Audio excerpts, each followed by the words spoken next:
মুখ का स्पीकर सामने ने माउथ स्पीकर सामने ने তুমি কি ভুলে গেছো রকেশ্বর মহাপীঠের আখ্যান माउथ स्पीकर মুখের সামনে না একটু যখন তোমার মনে ছিল না শান্তি তখন তুমি গেলে ব্রকেশ্বরে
বেশ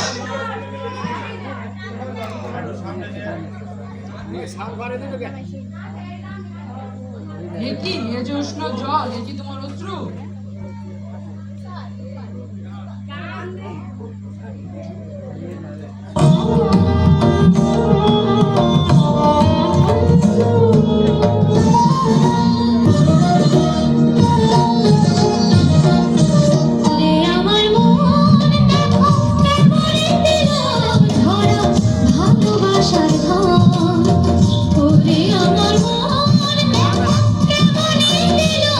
ধরা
ওগো আমার পতি, মাউথ পিসটা কাছে রাখি, দূরে দূরে অনেক দূরে রাখি। তোমার এই সুপি আছে মন, দেখো কেমন ধরা দিল। কত দূরে দেখছো, তারপরে শুতে পারবো। মাউথ পিসটা সামনে নিতে পারতেছে না। ধন্য দেবী, ধন্য তোমার অষ্টভুজা রূপ। এই স্থান হোক সর্ব পাপহর, দুঃখ রোগহর, মহাদিব্য স্থান।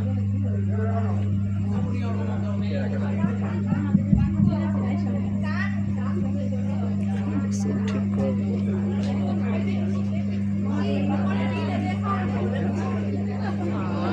সমস্ত যে কুণ্ডটি খোদিত করেছিলেন তার নাম ভৈরব কুণ্ড।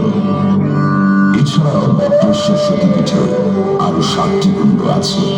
দেবী এখানে অষ্টভুজা সিংহ বাহিনী রূপে পূজিতা ও শিব ভৈরব বক্রনাথ রূপে তিন অংশের রক্ষক।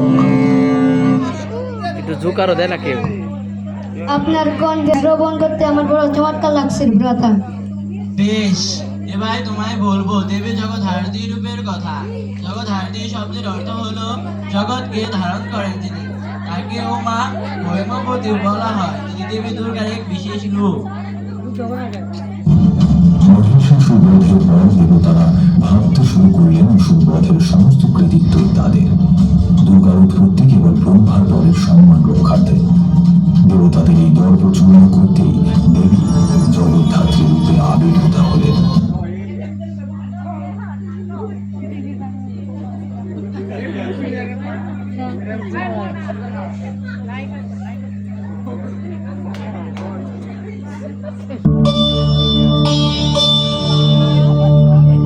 মধুরা মোদতি মনোহরতি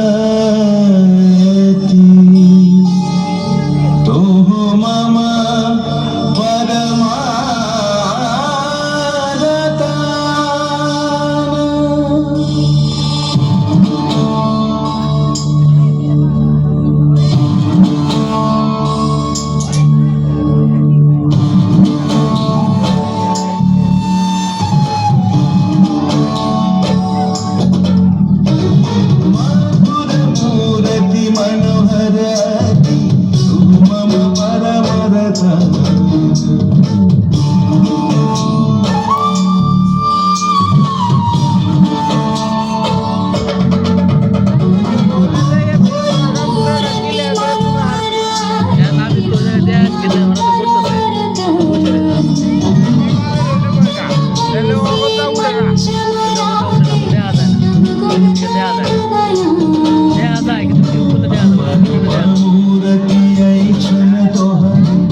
অনেক সুন্দর হয়েছে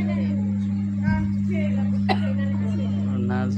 এ কোন নেশায় মত্ত হয়েছো তুমি এবং তোমার দেবগণ? ইন্দ্র তো এমনিতে লুচ্ছা।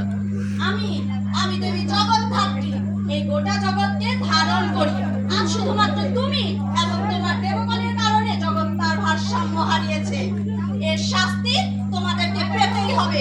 আমি তোমাদের উচিত শিক্ষা দিতে এসেছি। ধাত্রী, আমায় ক্ষমা করুন, আমি নিজ ভুল বুঝতে পেরেছি, ক্ষমা করুন।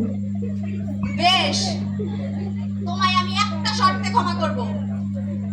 তোমার এই সমস্ত অহংকে আমি এক হস্তির রূপ দেব, আর সেই হস্তির স্থান হবে আমার বাহনের পায়ের নিচে।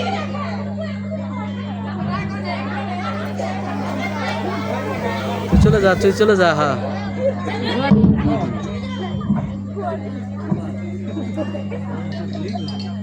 হাতি হাতি হস্তি রূপ দিল। আমি আমি পরম জ্যোতি ধারিণী, আমি প্রকৃতি মঙ্গলকারিণী সিংহ বাহিনী।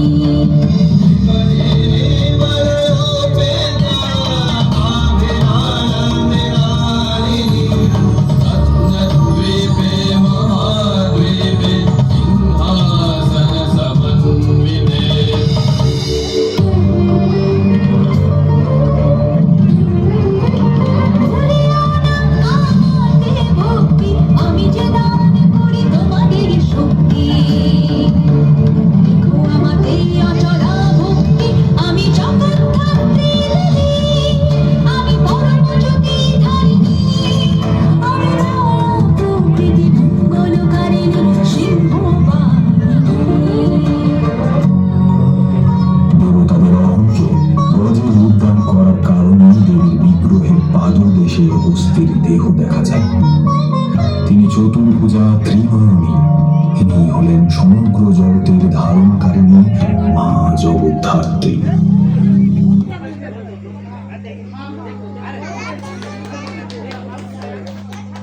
দেবী চামুণ্ডা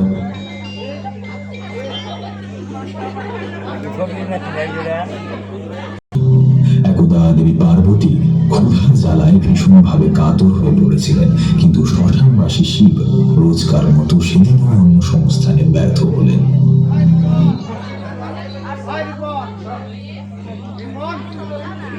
আমি যে নিরুপায় শত চেষ্টার পরেও তোমার জন্য অনুসন্ধান করতে আমি ব্যর্থ। মাউথ স্পিকার সামনে নে। সুইচটা ঠিক করবে। সুইচ আছে, সুইচ আছে, সামনে নিয়ে নেবে। সহ্য হয় না। হ্যাঁ, আর একটু সামনে নেন, আর একটু সামনে নেন। বারবার বলার পরেও যখন শিব সে কথার কর্ণপাত করলেন না, তখন প্রচন্ড ক্ষুধার জ্বালায় দেবী পার্বতী নিজের স্বামী শিবকেই খাদ্য রূপে গ্রহণ করলেন ও তারপর তার সমস্ত শরীর থেকে ধোঁয়া নির্গত হতে শুরু করল। নিজের স্বামীকে নিজ খাদ্য রূপে গ্রহণ করার পর তিনি সমস্ত প্রতিব্রতার চিহ্ন ত্যাগ করে বিধবা হলেন। সমস্ত শরীর থেকে ধোঁয়া নির্গত হওয়ার জন্য দেবীর এই রূপের নাম হল ধূমাবতী। লাইট দে, লাইট দে, ওই লাইট দে,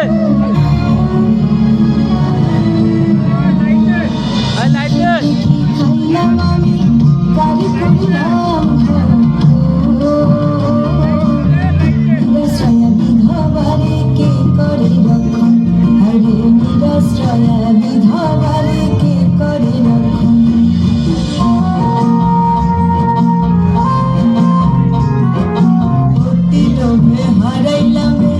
শিবের মতো পতি নিজের চিতায় নিজে জ্বলি আমি ধূমাবতী হায়রে, নিজের চিতায় নিজে জ্বলি আমি ধূমাবতী হায়রে, নিজের চিতায় নিজে জ্বলি আমি ধূমাবতী। খাইতে কি খাইলাম আমি কারে করিলাম নিরাশ্রয়া বিধবারে কে করে রক্ষণ, হায়রে নিরাশ্রয়া বিধবারে কে করে রক্ষণ। লাইট দিয়ে আর নাই।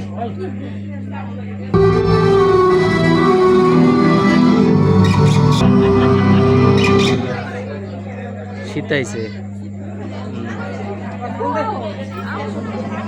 সামনে নে, মাউথ পিস সামনে নে, সামনে নে, বুকের সামনে নে।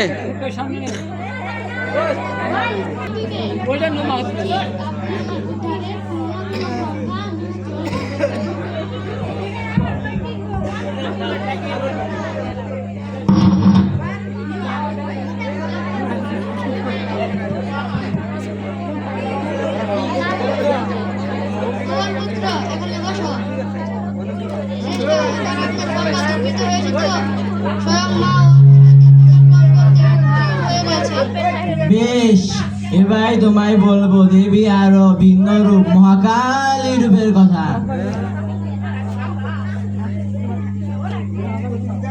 আবার দ্বারকাসুরকে বধ করবার জন্য সতীদেহের 16 ভাগের 1 ভাগ দেবী শিবের শরীরে প্রবেশ করা। তখন শিবের কণ্ঠের নীল বিশ্বে দেবীর শরীর নীল হয়ে যায়। দেবী শিবের ললাটে অবস্থিত ত্রিনয়ন থেকে উদ্ভূত হয়ে বাইরে বেরিয়ে আসেন। ঘন নীল বর্ণা বা কৃষ্ণ বর্ণা, তাঁর এই রূপের নাম হয় কালী বা কালিকা।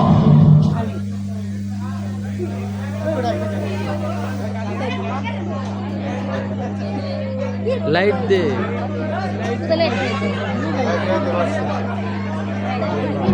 দে, আমি তো দিব, আমি তো দিব, তো যখন প্রথম পত্র ঝরে পড়ে লাইট দে।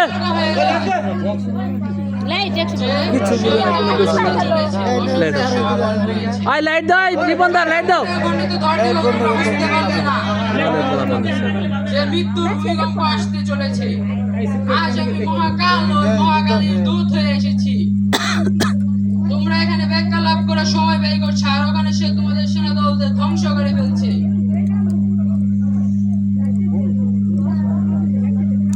নাটক নাটক বাপরে। ও তার মানে আপনি মনে করেন যে সেই শক্তি আমাদের বিনাশ করবে? শুধু বিনাশই করবে না, মূর্খ, তার সাথে এই সৃষ্টির বিনাশের আরম্ভ হবে। আজ আমি মহাকাল নয়, মহাকালীর দূত হয়ে এসেছি। মহাকালীর দূত মহাকাল যা দূত হয়ে এসেছে সে কতটা বৃহৎ হতে পারে, সে কতটা বিধ্বংসী হতে পারে। রক্তপাত করা বন্ধ করো মূর্খ, নয়তো বা নিজেরই রক্তে নিমজ্জিত হয়ে যাবে।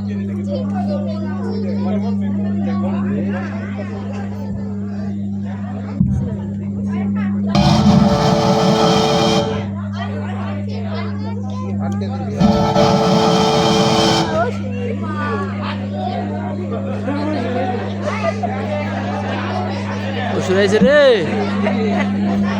এক ঝিকঝিক পাতি দে।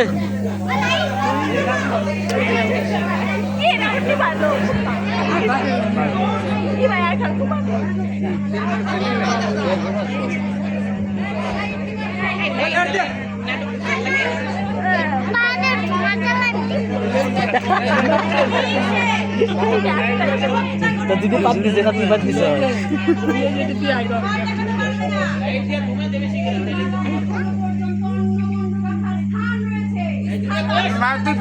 আই স্পিকার নে, মাউথ স্পিকার নে, আই মাউথ পিস নে ওটা। রক্তবীজ আমি, মহাদেবের বরদানের বলে আমার রক্তের প্রতিটি বিন্দু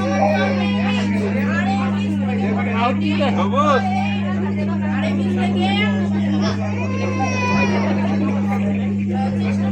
ফল প্রাণ খাতি মুসলিম মূর্খ দেবী।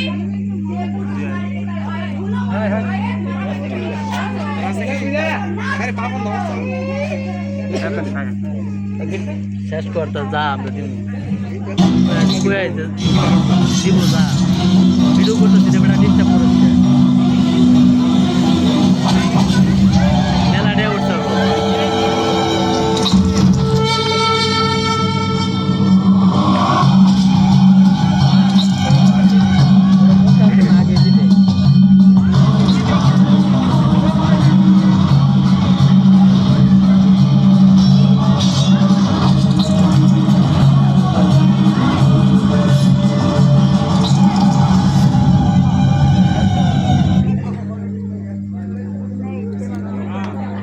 লাইট জ্বলতে না, লাইট আরো কম হচ্ছে।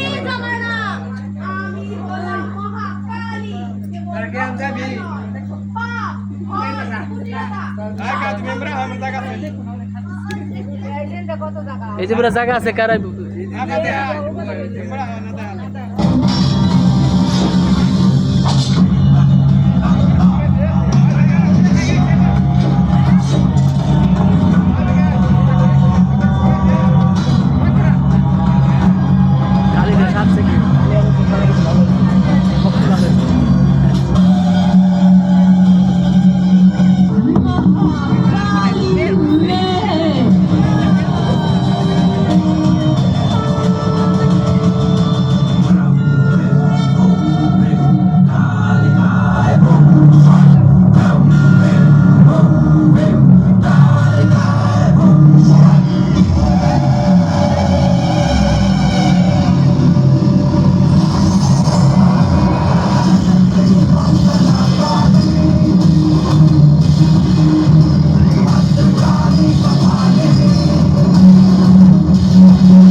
একটি বলতো কেন?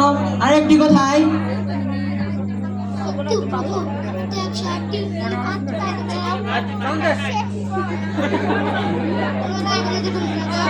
না না কিছুদিন আমার ভুল হচ্ছে না। পূজার সঠিক ক্ষণ যে আগত, এমত অবস্থায় আমি আরো নীলপদ্ম কোথা থেকে সংগ্রহ করে আনবো? হে মহামায়া, এ কেমন পরীক্ষা নিচ্ছ তুমি আমার? তবে কি মায়ের পূজা বিঘ্ন ঘটবে? না না কিছুতেই নাই, হতেই পারে না। উপায় আমি শত চেষ্টা করেছিলাম যে সকলে আমার কমল লোচন বলেছেন আমি আমার কমল সাময়িক নেত্রী দিয়ে হলেও মায়ের পূজা সম্পূর্ণ করব।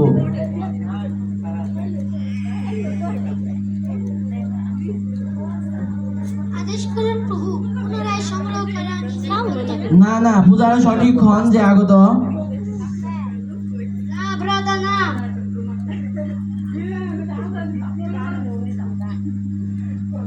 দাঁড়াও রাম, তোমার অপরিসীম ভক্তিতে আমি তুষ্ট।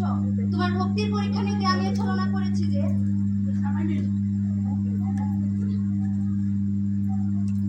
যাও, অধর্মের নাশ করে ধর্ম প্রতিষ্ঠা করো। লঙ্কেশ্বর রাবণের বিরুদ্ধে সম্মুখ সমরের জন্য প্রস্তুত হও।